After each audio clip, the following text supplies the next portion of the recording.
chat. That's a good sign.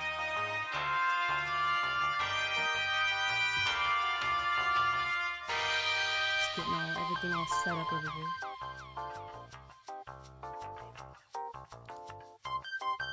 If you have questions, make sure to put them in the chat or email them to Kelly at pecantog.com for an anonymous question. I think.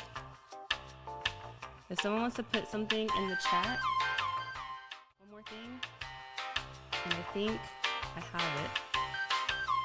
I think. I never know until it actually goes live.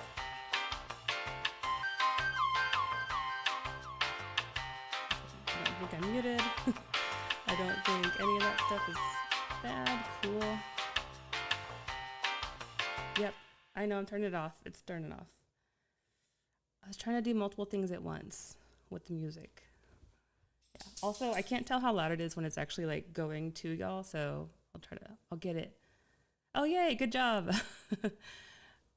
Third time's a charm. Made it on time. Yeah, I got a notification from YouTube that it's like, we noticed that people who had the bell, like when you ring the bell and it's supposed to notify you when stuff's going on, it's like, we noticed that we didn't actually send out those notifications. Thank you for telling me that, I guess. So, you might want to put a reminder. We're going to try to do it at the same time every week. So hopefully it should be relatively reliable and in terms of, getting on the same schedule. So with that, we're going to go ahead and start with questions. And I didn't quite get, I had like this whole plan to have the questions in a PowerPoint and to be able to show the questions on the PowerPoint in here, but I didn't quite get it built out. So next week, we'll have like a fancy thing on the screen somewhere, like with the actual question. But this week we have, a new little logo thing over here. Okay, so office hours, first question. I'd like to, for the first question, just so I can like get a cadence going, I'd like to start with one that was pre-submitted so that I can think of it ahead of time. But I'll submit this one in the chat so I can throw it up on the screen. And I'm going to move this little thingy up here. There. It's a little bit out of the way now. Okay. So, hi, I wondered if you heard of community minerals and if they are good or bad. So this is related to selling. And I'm not going to go into, I don't know about community minerals. I just wanted to throw this up here as a way to discuss how do you know if someone is a good or bad buyer? Because there's so many buyers out there and there's not a whole lot of resources on how to judge if they're a good buyer or not. Like there's not a realtors association like there is with houses. So actually, I have heard of community minerals. I don't know like specifically enough to say yay or nay on them. And I don't want to put that on a public forum, even if I did. We aren't associated with anyone. And just as the record, I should say, hi, I'm Tracy Lenz. I am the owner of Pecan Tree. I am a petroleum engineer. I am a certified mineral appraiser. We do mineral valuations. We're a third party, completely unbiased. We aren't involved in any brokerage or anything that would make us sway in terms of our appraisals. And just generally, we try to make it as available as possible. We're trying to become the benchmark for oil and gas valuations. We don't think that there's enough of that in the industry, in the market for this particular niche, and we're trying to make that to where you can go and find the benchmark just like you would for your house or your car. You can do that for your minerals too. So that's setting the stage of who I am and what we're doing. This is not legal advice. This is not engineering advice. This is not professional advice. This is just a free YouTube live stream where you're getting, probably worth what you're paying for it.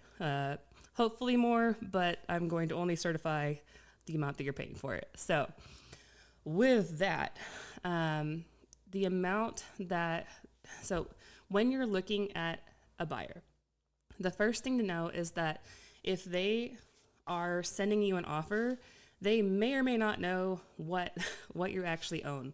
So there's so many different levels in terms of how much they dug into how much you own. So despite what they say on their letter, they may say that you own like 5 net royalty acres, and we've done our research and we think that you own this. That may be anything from someone spent a month researching it and they are 100% sure that you own 5 net royalty acres, or it could be that they have an automated process that flung through a million different owners and they sent the same email to everybody and they're just fishing to see who they can get to respond. So there's such a wide range that just take everything at just face value, that it's, or not, don't take it at face value, just take it for the grain of salt that it may or may not be true, but it's just another thing that you can use as when you're hunting down. The next thing I would look is just do Google searches for that company's name, look up their legal corporation, see where they're registered, see where where their entity is formed, see if there's any SEC complaints on them, because surprisingly enough, there's people trying to purchase minerals that the SEC is like, you're not allowed to, brokerage or be part of any type of transaction. Yet I still see like that happening.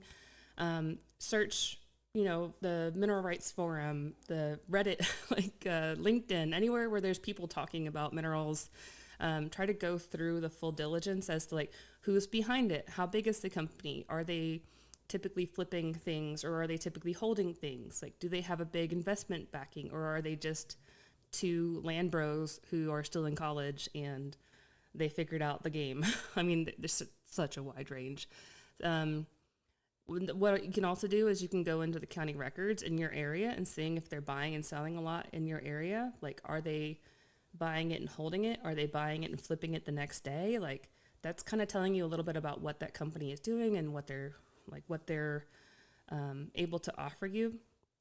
I would expect companies that are flipping it, like if you see them buying and then selling like right after, they probably are not capital backed, and they're probably more of like a connector. And so that would be something to just be aware of, that, there's value in that, but at the same time, it might be easier to get a higher dollar value if you can figure out who they're selling to. And then if you are noticing that maybe they just have 1 or 2, and I don't know, you can always ask for their credentials. Like, don't be afraid to ask about like what's their background, what makes them different, how do they know what you own. Ask for the information about what you own. I've typically found that the best buyers are the ones who are willing to provide the most information. So if they're very close, holding everything close, not giving you much information, being very difficult to work with in general, then that is very close to a red flag, if not an actual red flag, the yellow flag at the very best, because any good buyer should know what disadvantaged mineral owners are in and be willing to provide as much as possible, because that's how they're making the good deals, is that they're getting the buyers and the sellers onto the same page as fast as possible. And if they aren't trying to get you on the same page as them, that means that they're trying to make a transaction, like kind of take advantage of things, or old school, just it's different mentalities, but it's just not the people I'd prefer to work with. So that is my answer on just in general mineral buying companies and whether or not if they're good or not. Okay. Kimbell recently reported Q4 and I understand 100% in distribution to be considered return of capital. Is this mostly due to depreciation?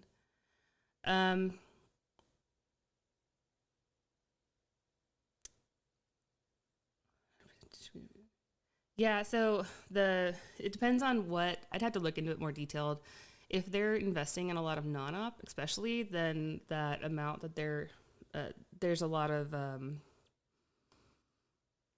tax advantages to investing in non-op, and a lot of the public aggregators are taking that approach.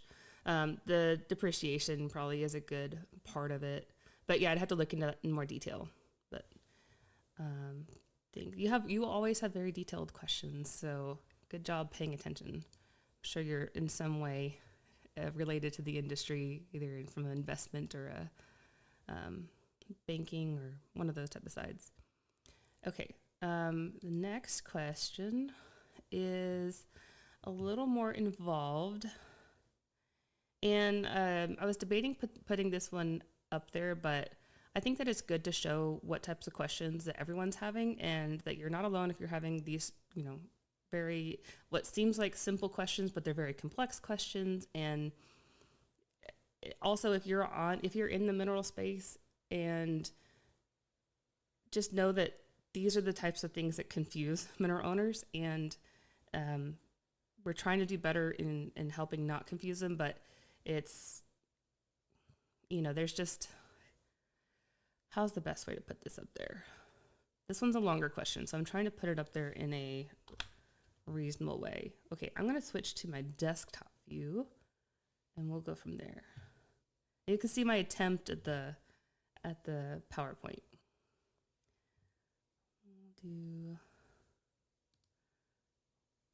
Was that? Oh, no, that was not. I ran out of time to test things, so y'all become my guinea pigs. Sorry. Okay. We'll just do this. I went to like full screen mode and it like popped it up on the wrong computer, and whatever, it's fine. Okay. Okay, so this person has, like I said, this is a pretty typical question that I get. Not this exact question, but where there's lots of layers to it. It's something that's relatively new to them, and it's like just a lot of uncertainty as to what's going on in the situation. It's presented in a way that a lot of times offers and mailers and formal things that people get regarding their minerals can look very confusing and formal and scary, when at least half the time, if not more, they're not, is pretending, not pretending to be, but like dates aren't really hard dates, and informational notices will come across as some type of legal, you have to do something, when it's really just letting you know, or it'll just come across as more complex than it needs to be, in my opinion. I think that a lot of this is not rocket science, but it comes across like it because it's the formality of it. There's a lot of legal, and whenever you're dealing with like legalese, it becomes more complicated than it needs to be. So while researching on the Railroad Commission, so that's RRC is the Railroad Commission, I came across an interesting lease that I questioned its impact on my own lease. Quick background, I received my mineral rights from my grandmother. They originally belonged to my step-grandfather, Bill. And we also took away any names for privacy purposes.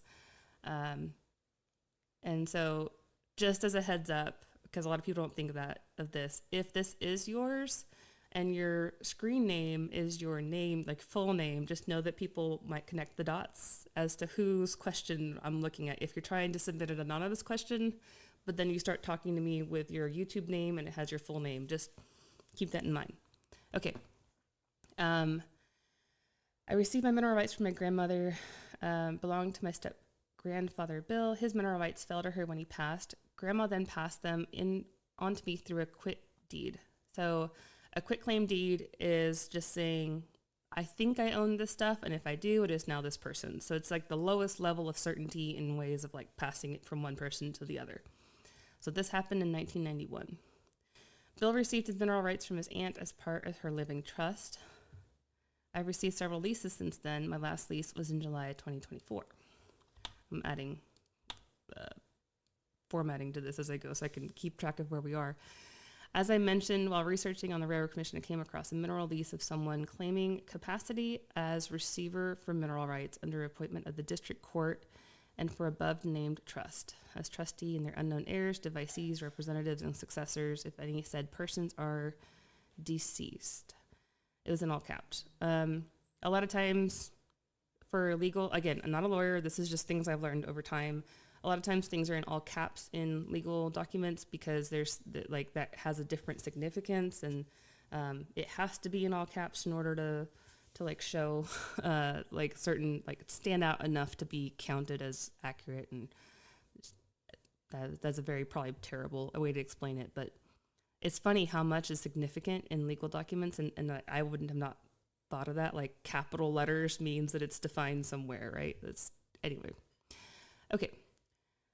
This lease was 6 months after mine with the same operator. The person named on this lease was Chief Deputy Clerk of the same county in which my own lease was filed. What does this mean? I've read that this is a way for operators to sidestep paying royalties and also may lead to the mineral rights reverting back to the landowner if no one comes forward. Is this true? Do I need to worry about this? Is it something that I need to address? How does it impact me? Should I contact the operator of Deputy Clerk or the operator?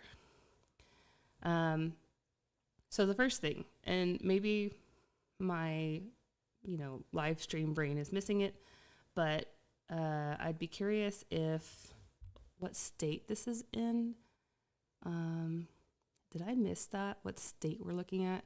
Because different states have different rules as to how these things work. My default is Texas, but I realized as I was reading it that I don't actually know that. Oh no, Railroad Commission. So Texas. Sorry, that's why I was thinking Texas. Okay, so I'm gonna go with Texas because they said RRC.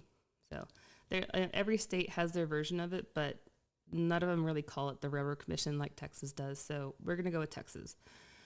The most likely scenario, if the deputy clerk is getting in, let's see, this lease was the same county. So, okay, I'm also not a landman. I'm not, this is just me figuring things out over the years and trying to help relate it back to what it actually like tangibly means for you. So the lease itself, capacity as receiver for mineral rights. So it's the same trust. So what I would do if I was in this situation is, yes, I would follow up with anyone named on here. Just ask. Don't come at them, defensively. Just state the facts. Be very cordial. I think that these are mine because of this, and just explain why you think that there's an overlap and what's going on here. But do address it as timely as possible. But again, don't. A lot of people get worried and scared that things are happening, and they come about it a little aggressively, and then the other party gets scared and they stop talking, and then I just see that too many times. So very cordially try to reach out to, I think the deputy clerk is probably the best starting point there, which I imagine that's just the clerk at the county, right? The county clerk. And so this is just saying the person named on the, so, there's probably a lot more backstory as to what a capacity as receiver for mineral rights means that could be more versed in, but this is all on the fly type of questions. So one thing you could do is put that search into like ChatGPT and say, hey, does this mean anything specific? I use ChatGPT probably more than I should as an expert, but especially when it's outside of my expertise, like you can use it to piece together things. But the lease itself, the lease itself isn't the part that concerns me. It's the quitclaim. Like I would be going back to that quitclaim and trying to put more oomph behind it to say that, no, this is yours. And I think that something like and I'm sure landman watching this could correct me, but something like a stipulation of interest or something like that you would file as more of like a clarification in the county clerk's document saying, okay, I know that I got this through a quitclaim. There's been this question in title. Here's the reasons that I don't think this is a question. Here's the things that back it up. And I'm just putting it out there in county record for clarity. And then also at the same time be reaching out to the operators to talk to them, because whoever they're taking the lease with, they're also like, they have to pay money whenever they're doing these leases with people. So it's not the same depth of title checking as it does when they start paying for the wells, when they do the full title opinion on who's getting paid what for when they actually start drilling and producing the wells. But when there's leasing happening, someone's doing title research. And so reaching out to the operator is especially if it's the same operator. I would just contact the operator, and I don't know how helpful the clerk's going to be. Some depends on the county. Some county clerks are more, I almost said tax, but that's a very confusing term.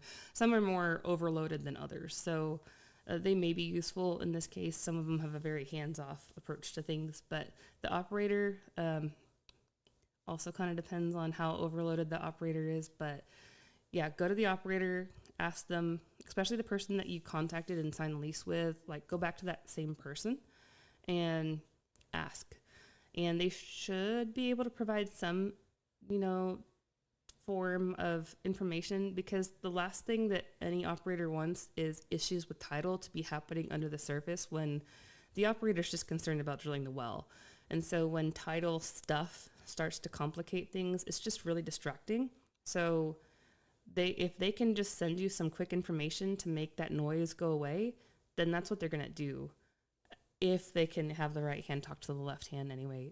Some of the bigger ones have very black and white rules as to what they do and don't do. But yeah, just again, be very, very nice to them, because those people are way overloaded also. And they get some of the worst, I hear some of the worst stories from the people working for the operators on the division and royalty side. So be very nice, be very cordial, all the pleases and thank yous. And that should be getting you the information that you need. And then it does sound like there needs to be some type of clarification filed in title in the county clerks, but that's probably getting beyond my expertise anyway. And we'll go ahead and go back to oil and gas type question. Okay. Let's see what, I have some chats happening. Here we go. Okay, got it. Now the next question. So we were recently on a podcast, the Minerals and Royalties Authority podcast, and Whitney Hornack, she joined me on it, and she's in the chat here. So she did great on it. That was her first interview, so congratulations to Whitney. We had some questions come in about our platform based on that podcast. So I wanted to hit some of the common ones that we were seeing. And let me find the best way to... I have an 8-year-old home today, and there is activity happening in the other room. So if I try not to get distracted by it, but okay. Okay, so I'll just go ahead and open up those questions. So the first question that we got was related to the information that's on it. And I'll just hop over to, this will be our sponsored section. I like to joke about our sponsor segment, because we're not sponsored. This is our own thing. We're our own company. We don't intend on taking any sponsorships. Okay, more activity out there. All right. So, Pecan Estimate. So, the first question was related to... Hey, Zed. Hi. I'm live streaming right now. I know. Okay. Okay, so the first question is related to the inputs and the pricing that is in here. And so I wanted to point out that on the Pecan Estimate, this is our main platform. If you go all the way down to the bottom, there's a methodology resource. And that methodology resource has the latest pricing that we're using and how we're running through the price deck. We update the price deck the first of the month at a minimum. When we're running through our new models. And so right now we just updated it with the March 3rd NYMEX forward strip. So here's where we are today, or on March 3rd where we were. And this is the gas forward pricing, the expected price of gas in the future at Henry Hub. I have an 8-year-old creeping towards me very slowly. Hi.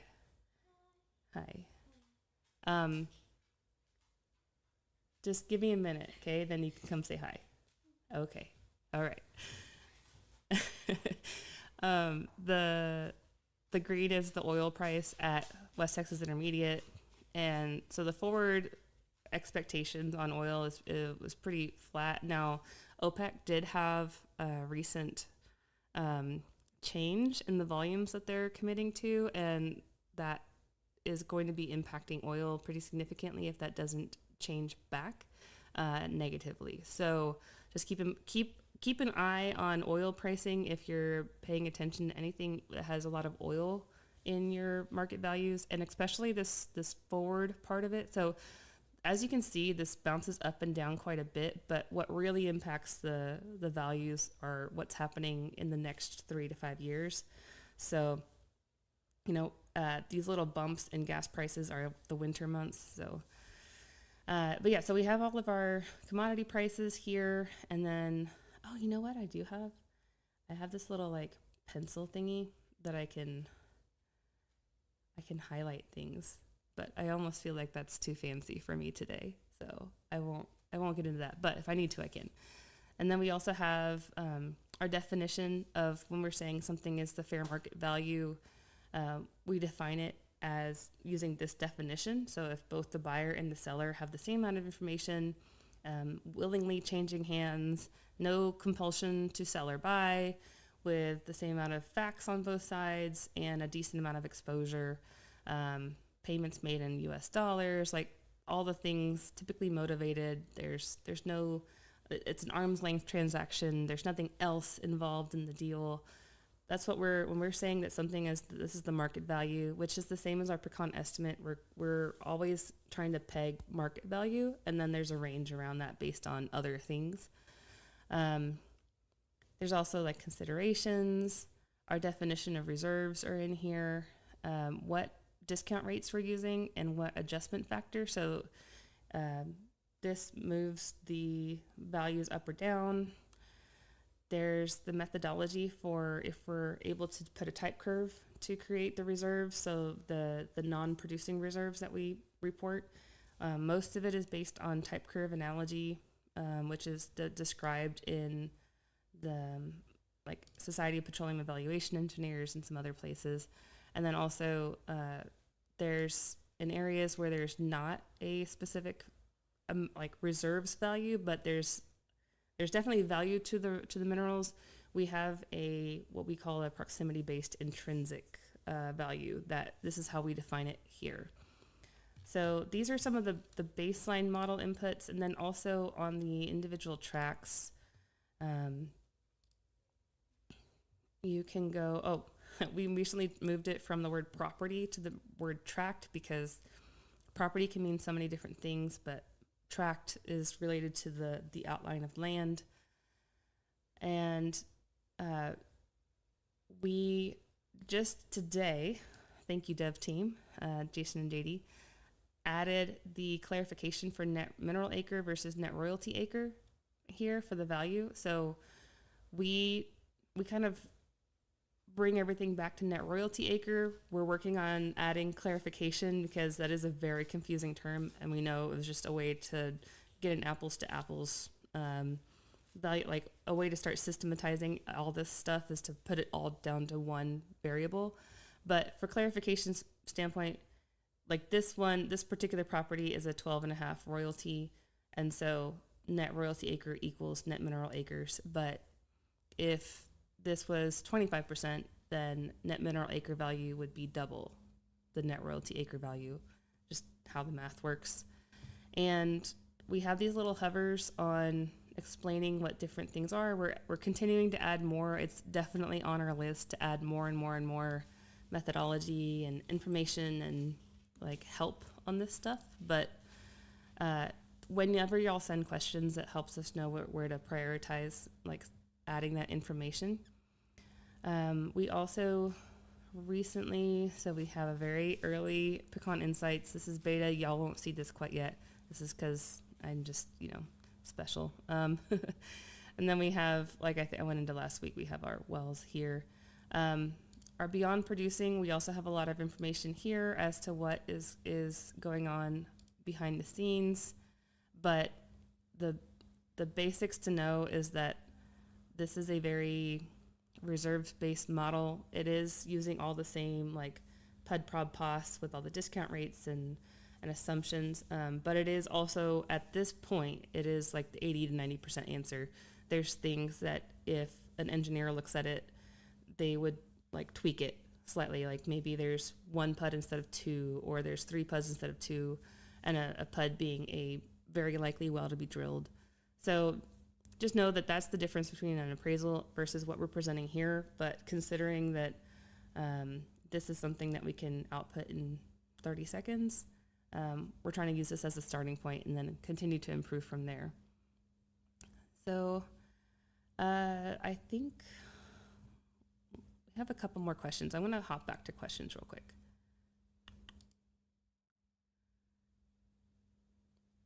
And we'll probably, just as a heads up, we'll probably go, like I'll go as long as I still feel like I'm giving decent answers to decent questions to an extent. But at the most, we'll go until 3 o'clock Central. But if it gets a little dull, we'll stop early. Okay, so any thoughts on the 10% tariffs on Canadian oil? Will it have any impact on U.S. production? I mean, I'm sure. This is oil is a very globally traded commodity because of its nature to be transported, and with so much of our oil coming from Canada right there, yeah, I mean it has to, but at the same time, again with oil being so global, the OPEC plus recent changes in their outputs also will affect. So it's all just going to be a supply and demand on how much is like what the current prices are, and it's not going to be like a sudden swing. It takes time to ramp up and ramp down in terms of completing wells and drilling wells, and especially investing in areas that imagine the Bakken would have the biggest like direct impact on the oil, like contracts and stuff available. But at some point, I want to have Whitney, our COO, and also another excellent petroleum engineer on as a guest on these Q&As, or maybe even just as a like a regular episode, a regular video, because so she is actually in Calgary. So she probably has an even more intimate view on what the tariffs on Canadian oil and the impacts on U.S. oil and such has. But that's my very high level answer. And eventually I'd like to follow these things, because in general, none of these news stories, I mean, barring things like COVID or a new war breaking out or something, the values of minerals don't swing as quickly as the market likes to tell you it's swinging. Just observationally over the last 5 years, I've seen things, they use these news stories to try to give an excuse to go higher or lower on either way, depending on which way you're trying to make it go. And just be cautious of the excuses and try to step back and look at what the big picture is actually saying. So that's just what I've noticed in terms of people use COVID, for example, as an excuse of why, we can't pay that amount because of, COVID really killed commodity prices. But I think it was only a year later, the forward strip on what the expectations was dramatically, I mean, there are some places where it was better and sometimes where it was better than before COVID, yet they were still using it as an excuse to pay half the price. So just know that happens. Okay. What is your thoughts on the increased interest in the gas drilling in the Haynesville, Bossier shale areas? So I like the Haynesville, Bossier shale areas. So the proximity to the Gulf Coast, where all the LNG terminals are being built, and that direct supply, like it's primed to be able to ship to the global market. If that could be really opened up, then I think that the global market for gas could be a significant game changer, because we just keep getting in this cycle of gas, like natural gas prices will go up, we'll turn on too many wells, we'll tank our own local prices, and then we'll go back to, gas sucks, like as an operator. So West Texas is a really good example of that. The East Coast is a really good example of that. Anywhere where we have a lot of gas, prices will go up, everybody will get excited, we'll turn on too many, and when I say turn on, it's not like it's like just a valve. It's hard to ration it because there's capital development plans and drilling the wells, and then if you have a well that's sitting there ready to be completed, do you not complete it? But there's a lot of considerations. It's like turning the Titanic. Hit plus. Anyway, it's a very big ship to turn quickly, but despite how nimble we are as an industry, and turning it on, turning it off. Anyway, that's too much on that. But the key to that is that the Haynesville is in an area where there's a lot of options for where to send that gas. So it's decent. Like there's options to get it up to the East Coast. There's options to get it to the Gulf Coast. There's options to get it. It's very centralized in the U.S. Like there's just a lot of optionality for it. Like on top of the fact that the wells tend to be, I've been seeing some really great wells. There's looks to be some faulting to consider. That has been some difficulty in avoiding like the faults, but I have to double check that there's not a data issue on some of those wells that in terms of the amounts of gas that they're producing. So at least in some areas, people are really fine-tuning the formula to get a good well. But just whether it can hang in there long-term, that's the question. And I think if you're looking for something long-term, that's where I'd go.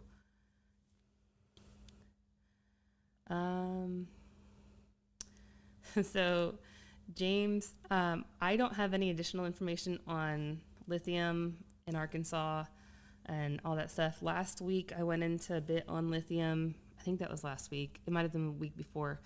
And it kind of that's what I know at this point.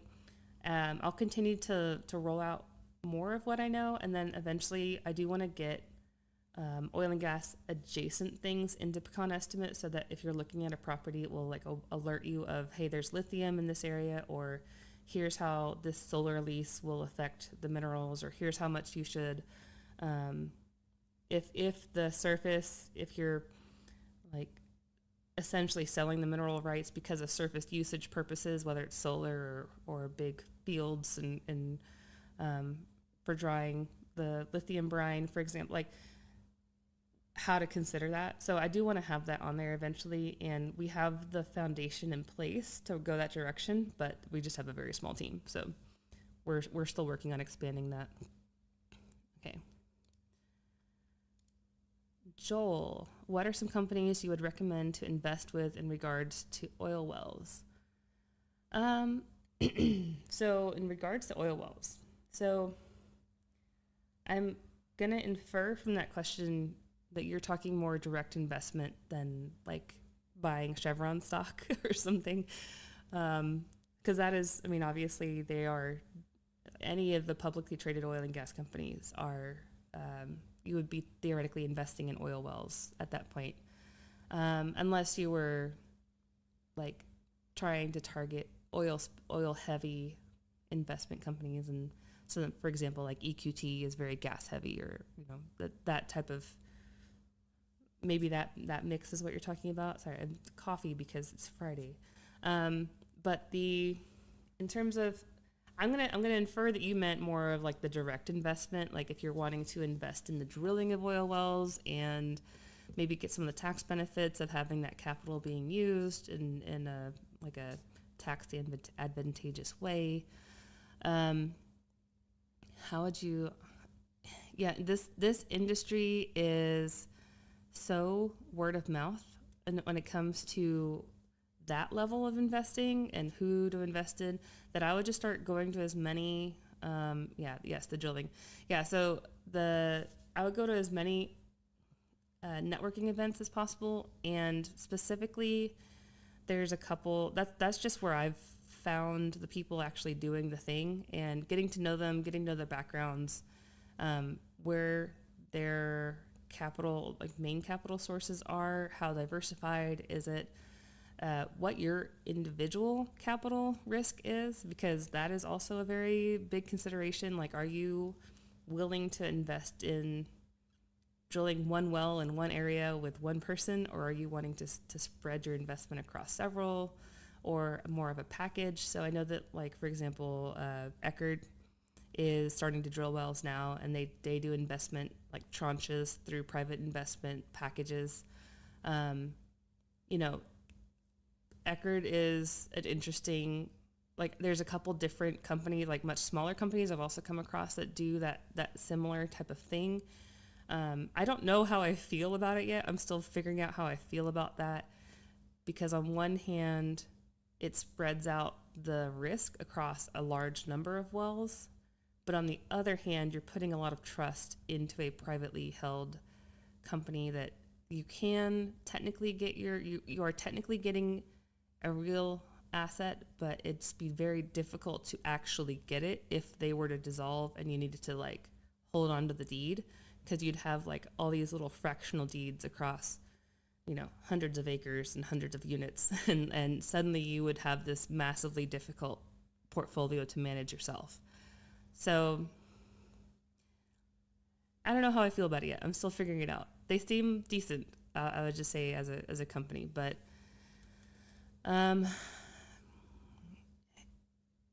yeah, I think you just really have to research each individual one, and I'm not necessarily in the business of recommending or trashing any particular company. So I'll give you, you know, advice as to what to look for, or if you have like certain things, I can tell you if those are red flags, or if that's you know, the backgrounds on the people, if they've done it before, what team is behind them, how familiar they are with that particular formation, like what technology are they using, how much risk are they accounting for. Usually people under risk things. Usually people think that they can just figure it out as they go. Usually people undervalue the lessons that others have learned in the area, whether it's through looking at old historical files or talking to or using experts, and not like degreed experts, but just people who have had tangible experience in that particular area, like knowing what vendors to use, knowing what companies to avoid, knowing what rig hands to even, you know, work with and what ones not to work with.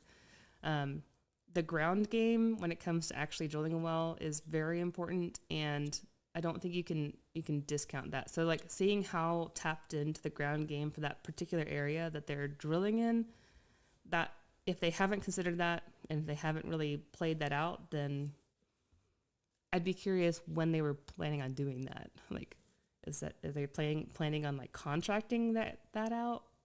And then you want to talk to that person. Like, it gets more complicated than I'm always surprised how willy-nilly like I get all sorts of like contacts through having this YouTube channel, and it's been interesting the stories that I get on people's backgrounds and what they're planning on doing, and I'm like, oh wow, I would never have that guts to like go out on that branch, but okay, I'll watch from a distance and give you my 2 cents on it.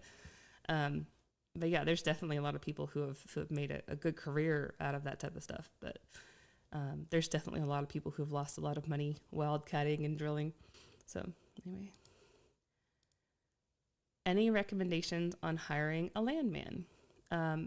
So yes, I mean, again, like specific landman, we have ones that we kind of work with, like a couple of ones that we like to work with are, and this is not an all-inclusive list, but actually, you know what? Actually, I don't want to list actual names, but I'll just list how we know that they're decent to work with.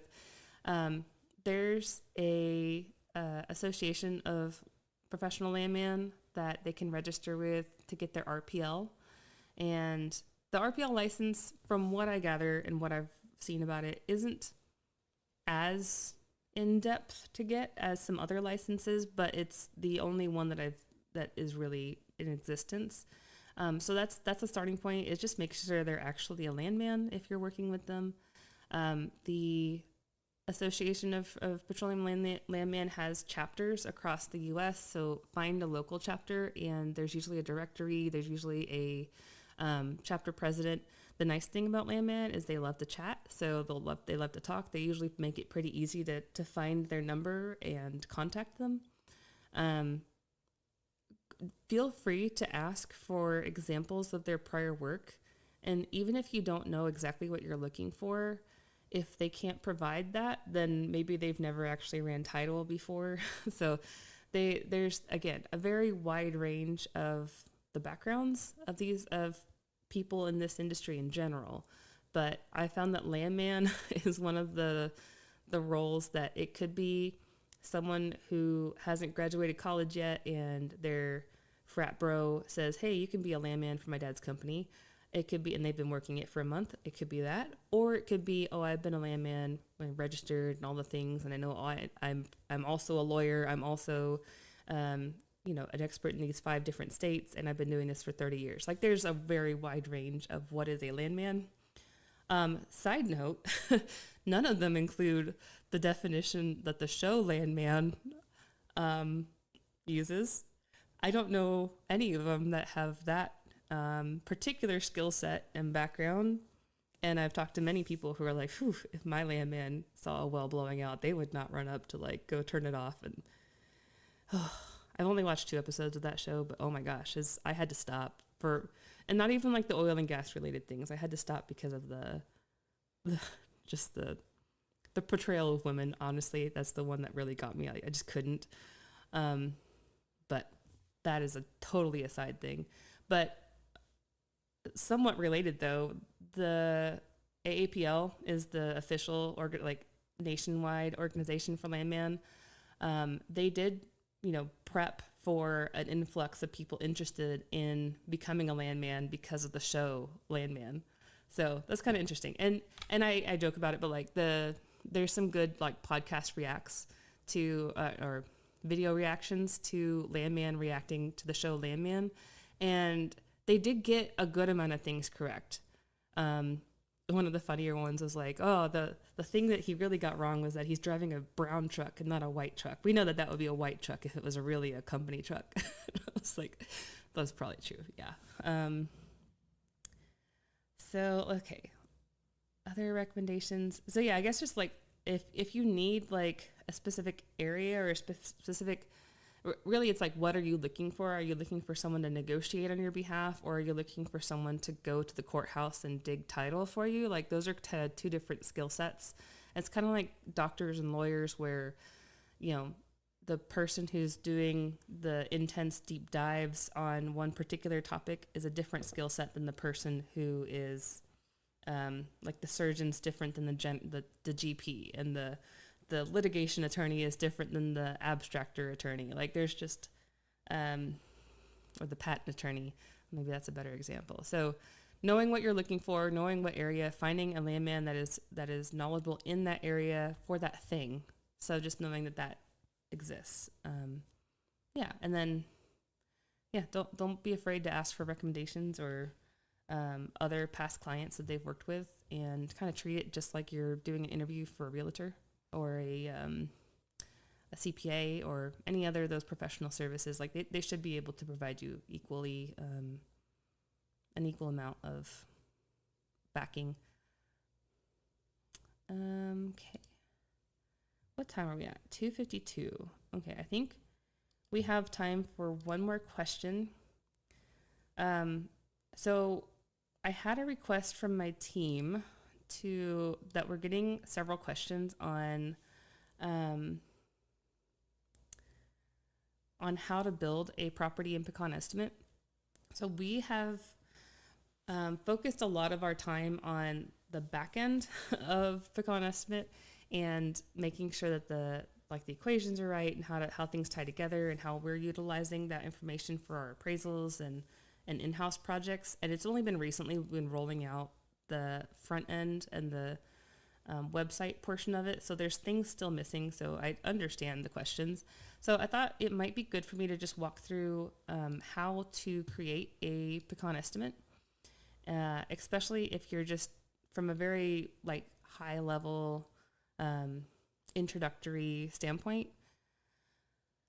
And then this way they can also like clip this little part of the live stream and make it a little how-to video. So if there's no other like pending questions like this instant, I'm just going to run into that real quick.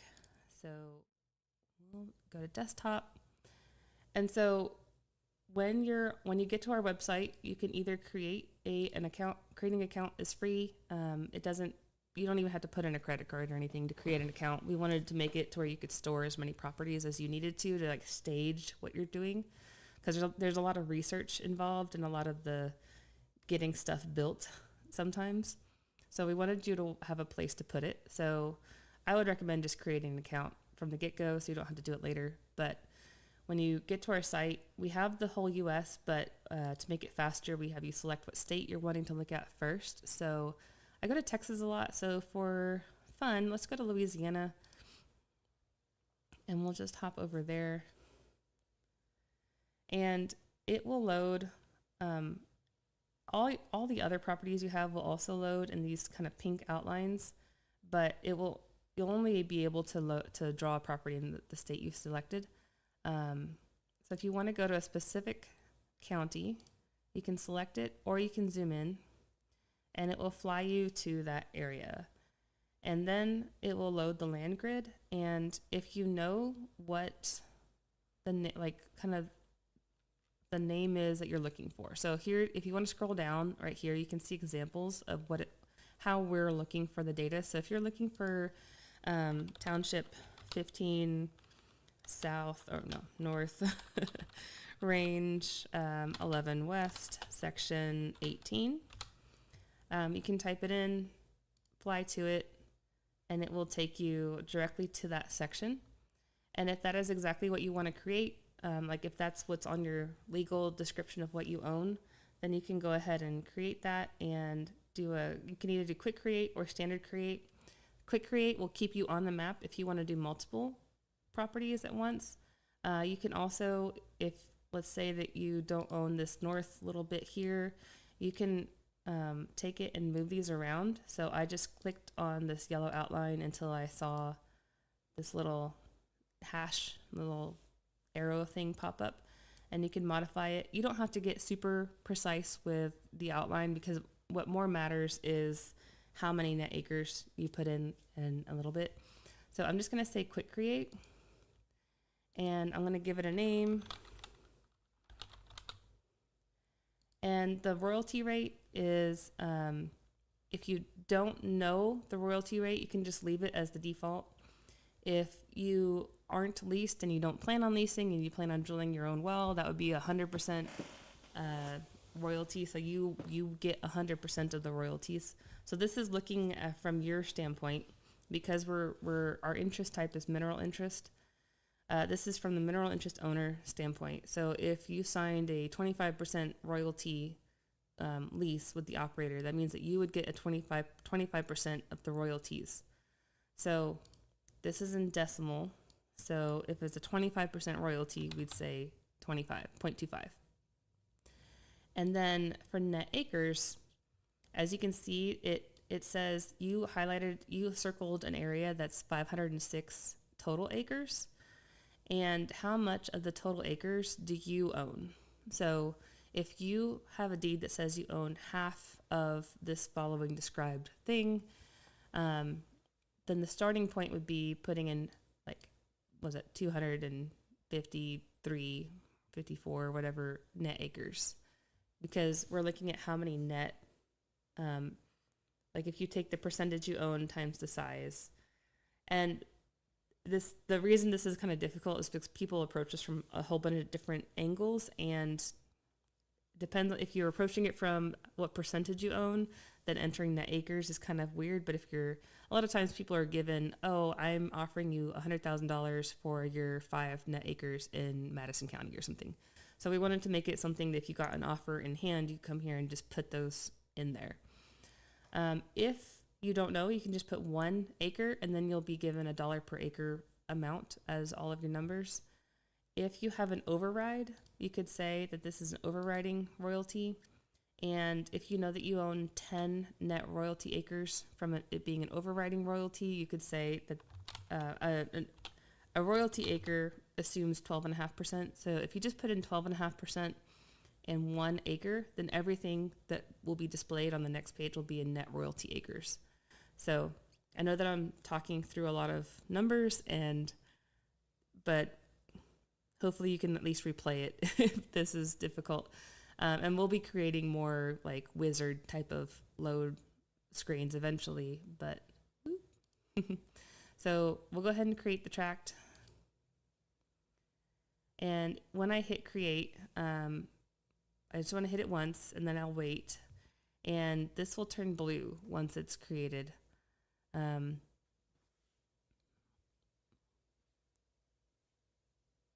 course, it's like, there we go. Oh, sorry, it turned purple. So once it's created, I can either type in another property here and say, oh, I also have section 17, click create, go through the whole process just the same. Or I can click on that one that I just created and go look in here. So the first estimate is free, so you can get a feel for what we're actually doing. After that, you would just click purchase in order to purchase it. And I have the payment overridden on this particular account. So once you purchase, you return to that tract, and here's our test tract that we just did, and it is currently building. So once you purchase it, it kicks off the build. The build takes about 30 seconds, and if it starts taking longer than 30 seconds, it probably will say error and just contact our support team. And we're still working out a couple things. I mean, this is just it happens. And so we can get that solved for you really quickly. It'll say building until it's done. But if we go into test, you'll see building in these little pills up here too. If it still says building, then there's no need to click anything else, but just wait for it to be done. If you need to edit any of the info, you can go to tract info down here. And there's a little pencil button up here you can click on. And these are the more detailed. So if you're like, oh, actually it was a mineral interest, I clicked the wrong one, you can change it. You can change the royalty rate. If you know more and you want to put in more information, you can say display all of the fields. I was told that this was too many fields for most people, so we have it by default hidden, but they're all there because I like to put in as much information as possible. We use this to stage our appraisals, so I want there to be as much information as possible in here when I'm doing an appraisal so that I can know all the details. So, but then you just hit save. If we go back to, so now you can see this pill up here doesn't have that building anymore, so that means it's done. So if we go back to the dashboard, now we have the estimate, and it's $2,577 per acre, and because we only put in 1 acre. So if it gives us this down here, that here's a range around it, and there's wells attached to this that's estimating it's, per acre that you own, you're making about $10. And there's also additional potential beyond that. So that's the basics of how to build it. If you know let's say that you're getting paid on a couple of those wells, and you go down and you look and you say, well, okay, that's close to what I'm getting paid, but I'm actually getting paid 0.0002, not 188. Like, how would that affect it? What you can do is go into manual well interest, and you can change it. So 0.002, for example, and hit save. And then every time we touch this well in the future, we'll use that interest instead of this one. And you'll just need to rebuild the Pecan estimate in order for it to show up on the dashboard.